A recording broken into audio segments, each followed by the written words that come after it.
You can't even see what I just plugged in, but it says des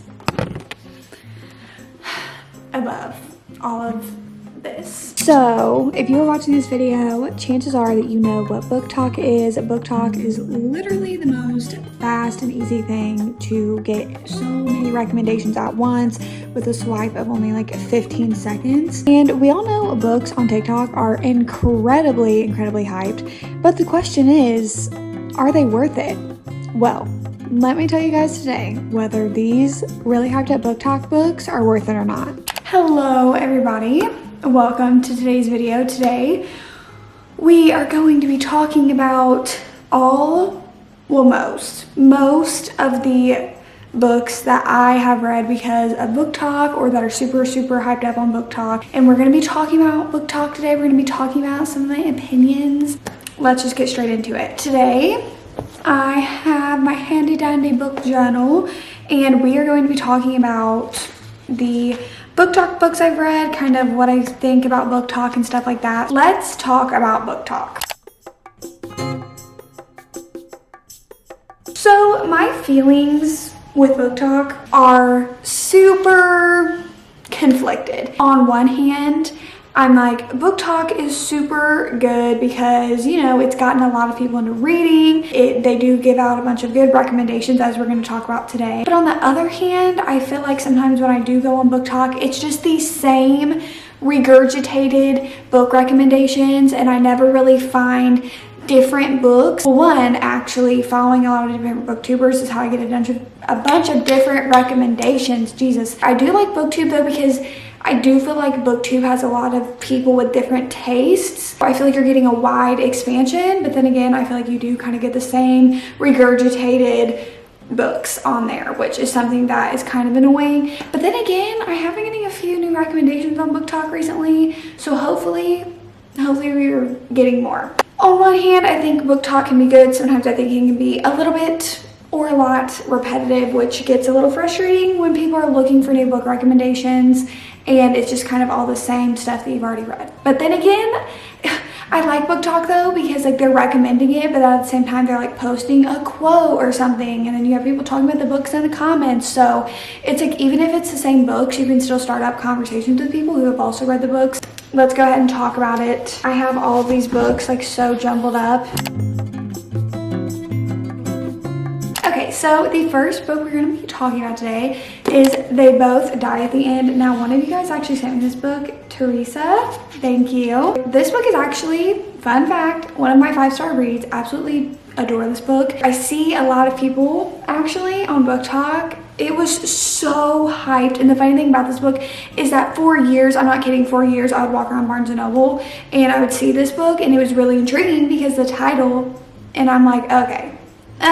Then when I was on book talk and so many people were talking about it, I think it was kind of like really when book talk first started taking off, this was one of the books that was very widely talked about. I was like, okay, I'm finally gonna read it, and I loved it. Is it like this is like a book that I would take on a stranded island with me if I could only pick like 5 books? No, I don't think it'd be anywhere close, but it was super entertaining. I absolutely loved the storyline of this book, because I'm not gonna go into the synopsis of these books because you've probably heard about them. The like whole death cast and like knowing you're gonna die. And it's because this book has tackled the idea of what would you do if you knew like you were gonna die that day. And this book literally does that, but it does that with teenagers who struggle with really bad anxiety, which I really relate to, so I could relate to one of the main characters.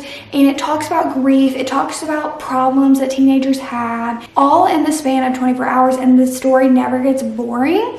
Also, within the story, you're kind of introduced to these little tiny side characters, and at the end, they all pull together in this like mind-blowing way. I really love this book. So if you guys haven't read this book yet, I would definitely recommend reading it. It's definitely one of my faves from book talk. The next book I have is The Song of Achilles.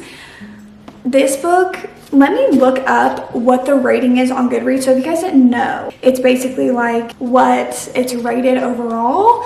And this book has a 4.41 stars. just let that sink in. I just want you guys to let that sink in. 4.41 stars. Like, that's huge for a book to be rated that. I can see where people would absolutely love this book, especially if you're a lover of Greek mythology, or you just even find Greek mythology remotely interesting, because I feel like it tells a story in such a beautiful, entertaining way. The problem with me, where I feel like maybe my heart wasn't in it, was because I know absolutely zero about Greek mythology. I feel like I just struggled to understand the importance of some things, of what was going on, you know, and it's not like if you don't know Greek mythology, you can't read this book and enjoy it, because I definitely did enjoy this book. I just don't think that I genuinely cared for the characters enough. I wasn't emotionally attached to this book, because this book is so heartbreaking. It's so beautiful. It's beautifully written. I do love the quotes and the writing in this book. It's beautiful. It wasn't there for me, you know, like it wasn't there. Next is Normal People by Sally Rooney. Now, I've talked about this a few times on the channel. I genuinely will not be picking up any of Sally Rooney's other books. I don't enjoy her writing style, and I just, after reading her three books, I did not enjoy any of them. Beautiful World, Where Are You is the worst. I think after further debate in my own mind, Normal People was definitely the most enjoyable of her books. I just hate the bad at communication, no communication trope that books have. It's genuinely not something that I enjoy reading, and it's something that frustrates me. Like, I don't care if that's the whole point of the book, it's still going to frustrate me. You get what I'm saying? Like, it's just not something that I genuinely enjoy. These two characters just did not communicate. The guy in this book, like, I don't even remember their names. The guy in this book was like low-key terrible. Like, he basically wanted to hide his relationship with her and didn't want for anyone to know, like, when they were in high school, if they were together, which is just like total douchebag material. I haven't watched the Hulu show yet. A lot of people who said that they didn't really enjoy the books loved the Hulu show, so I do want to watch the Hulu show, and I also do want to reread Normal People because so many people were like, I love this book, and I'm like, okay, what is wrong with me, you know? If you haven't read Normal People, skip to this timestamp because I'm about to say something. But one thing that I do credit this book for is that I do think Sally Rooney does have incredibly realistic writing. For that, I do appreciate, because she doesn't sugarcoat and like really make a story for it to be a story. Like, it's a fictional story, but her stories are always very realistic. So with Normal People, them not ending up together in the end is super realistic, because a relationship like theirs would never work. Hopefully, it just would never work. For someone like me, at least, it just wouldn't work. The next book is The Love Hypothesis. Now, there are two types of people on Book Talk. The people that are talking about The Love Hypothesis because they absolutely love and adore it, or the people that absolutely hate The Love Hypothesis. I love this book. It was another 5-star read for me.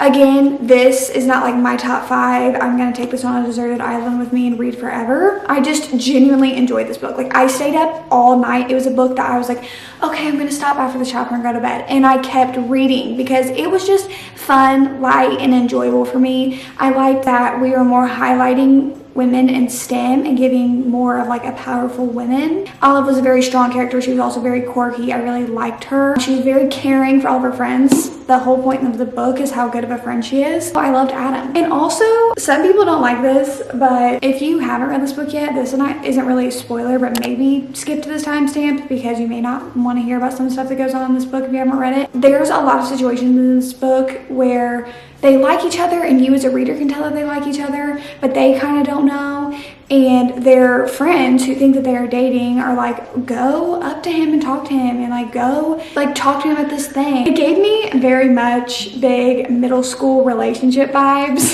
in the best way. You know, like when you really like somebody, but you're like way too shy to want to admit it to yourself or just do anything about it, and your friends are like, go over there and talk to him. I don't know. I just like that. I thought it was cute. I thought it was fun because they're a little nerdy and cute. Like, I thought it was really cute and fun, and I did enjoy this book a lot. Next is People We Meet on Vacation. This is another one that I feel like when Book Talk first started surfacing and getting really big, that was really widely talked about. This book is definitely well, Emily Henry only has 2 books, but this is just my least favorite of the 2. I just genuinely got bored at some points. Like, I remember literally reading this book and I was just a little bored when it was going back and forth, back and forth. Like, there's another book we'll talk about that does the back and forth timeline that I loved, and it kept me so engaged. I just didn't feel a chemistry between Poppy and Alex. So I guess it just wasn't there for me to care enough about their backstory. Basically, the whole premise of this book is that in present day, they don't talk anymore because of something that happened in the past. And then you're like, the whole entire book, you're like, oh my God, what happened? Like, what happened? And then you read what happened and you're like, that was super disappointing. I was like, we did not just build up this whole entire thing for it to be that. But there was a part at the end. If you have not read People Moving on Vacation, skip to this timestamp. I feel like I'm going to keep on saying that, but then again, I'm saying some spoilers because these books are so hyped up that so many people have read them. When Poppy goes to like Alex's school and stuff to try to talk to him, and basically I was like, oh God, are they not going to end up together? I was low-key going to give Emily Henry props because I didn't feel like they should have been together. I felt like Alex was a little bit too good for her, and Poppy just couldn't make up her mind with what she wanted. I felt like maybe Alex should move on to somebody better, you know? And for a second, I thought we were going that route. After, I think they meet up at a bar, and he basically kind of tells her off a little bit, and she walks out crying, and I was like, oh, is she doing this? Because that was pretty bold, and she didn't. On the other hand, however, we have Beach Read by Emily Henry. This book, I loved it. One of my 5-star reads. This may or may not be one of the books I would take on a deserted island with me. I don't know. But I did absolutely love this book. I feel like I just liked the characters more in this book, maybe because they were both authors, and that's something that I'm like super into. If 2 people love books in a book, hello, sign me up, put my name on it, you know? I just liked that they both had 2 really contrasting personalities, and that they were literally like the polar opposites in every way. Like, she writes romance and she believes in true love, and he's like, I write about cults and kill people in my books. Like, it is just, I loved it. There were a lot of points in the book where I was really mad at Augustus because he's that like brooding man who doesn't want to communicate feelings sometimes, and then even when he does, it's not that good. And it was just such a diverse story. I felt like everything that was going on, I just loved it. And then we have definitely one of my top 5 books I would take on a deserted island with me, and that is Love in Other Words by Christina Lauren. Elliot is one of my favorite book boyfriends ever, and I think I'm just a sucker for, like I said, people who love books and books. Like, they literally bond. Elliot and Macy literally bond over books. Like, that's how they meet when they're kids, and they read together in the little like closet in her room like forever, and that's how they bond, and they talk about it, and they have their favorite words of the day that they say to each other. Like, hello, if that's not the cutest thing that I've ever heard my whole entire life. I'm a sucker for childhood friends to lovers. I don't know why, I just like it. I read another book that will be in an upcoming video, and I just don't know why I like it so much. I have said in a previous video, I feel like it's because I kind of low-key relate. Something about innocently being best friends with somebody all throughout your childhood, and then that moment when you guys are getting a little bit older and realize that it's something more. I don't know why. That moment for me is just amazing and so pure. The connection of the 2 characters are unlike any that I've ever read. Like, Elliot genuinely loves Macy so much. If you haven't read, then skip to this timestamp. I'm gonna get so tired of hearing that when I'm editing. Elliot genuinely loves Macy so much that, like, when he sees her for the first time after 11 years, he literally goes home and breaks up with his girlfriend because he knows. He's like, listen, I'm still in love with you, and I just want you to know that. And props to him, because that's something Macy could not do. Like, she's literally in a dead-end relationship with this random man that she does not care for, and refuses to break up with him just because she doesn't want to admit to herself that she's still in love with Elliot. Girl, if you don't break up with that man and just literally get back together with him, I'm gonna die. But something that I do want to address, because I did talk about this book in my 2021 wrap-up, someone commented, and I do want to talk about this, is that when they're talking about why they haven't talked in 11 years, like, you finally figure it out, it's because Macy thinks that Elliot cheated on her, and when Elliot tells her his story, it's basically sexual assault. He was under the influence, and this girl forced herself on him, and he was very, very heavily drunk and did not consent to it, and that is basically what it was. And the book kind of glosses over that and I'm not a big fan of that either. Like, Macy forgives him but doesn't really identify it as what it is, but if it was roles reversed, which is exactly what the comment said, it would be a way more heavy subject, and I feel like we should have got the same energy with that. Next we have Honeymooners by Christina Lauren. This is another one of my 5-star reads, but again, this isn't a book that's like my absolute favorite book of all time. It's just one of my 5-star reads because I just loved it. It was so enjoyable. It takes place in Hawaii, so I love the vibes, the banter, super cute and funny. Olive and Ethan, their banter was so adorable, and then when you kind of start to realize that they like each other, and when they start to realize that they like each other and that they're enjoying each other's company, I love that moment. Like, I love it so much. And enemies to lovers, like, they're not really enemies, it's just kind of like a miscommunication between the two of them. The ending of this book, I was frustrated with the ending. I don't feel like for the same reason that other people were, so I'm gonna say it again. If you haven't read the end or read this book, then skip to this timestamp. I actually didn't mind the whole like going down the road with her sister and her husband cheating on her, because they introduced that and kind of hinted to that multiple times throughout the book. So I actually am one for the drama and the tea, so I wanted to know.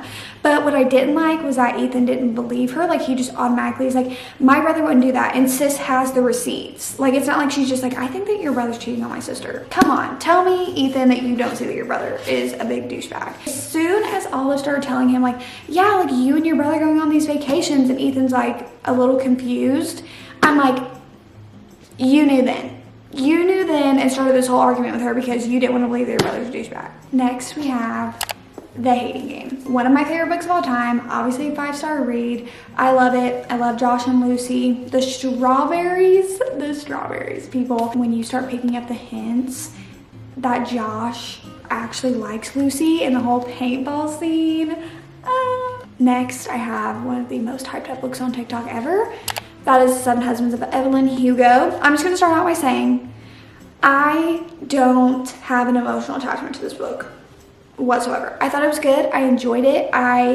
My heart isn't in this book at all. Like, there was no emotional connection. I don't know why. It's a beautiful book, a beautiful story. Like, I genuinely felt like I was actually reading Evelyn Hugo's story like she was a real person. Her books do that for me. Like Malibu Rising, Daisy Jones and the Six especially. Her books that she writes that are like historical fiction is what they classify them as, genuinely make me feel like I am reading someone's actual life story. I've always been a sucker for like Hollywood and stuff like that, so that was super interesting to me. The thing is, I just didn't love Evelyn as a person, so I feel like maybe that's where the emotional like detachment started. It's just that I didn't like her that much. I love her and Harry's friendship. Love it. Love it. Like, would die for him. Hello.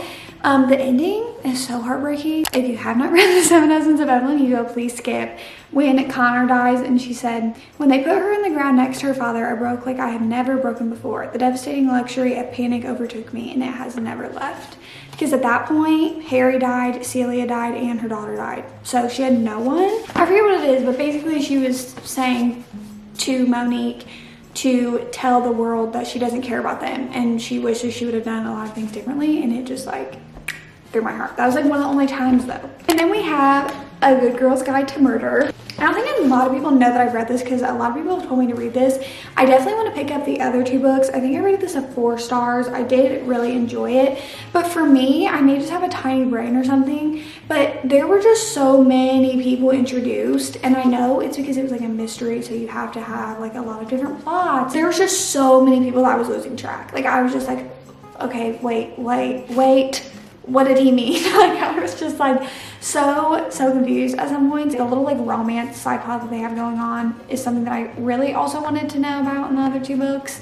But yeah, I absolutely adored this book. I thought it was great. I thought it was a good mystery. I couldn't guess it, which is always a good thing for me. Like, if I couldn't guess what was going to happen, it is a good mystery or thriller. But one thing that I will say, again, if you haven't read it, skip. We know the deal. Why the dog? Why did we have to go there? Like, you could kill off the main character and I'm going to care more that you killed off a dog. Like, why? I feel like that's so unnecessarily brutal. And it was a golden retriever. And then following with the same mystery thriller, we have The Silent Patient. This is another one that was super hyped up for good reasoning. Best plot twist ever in a book that I have read. I'm not even joking. It's amazing.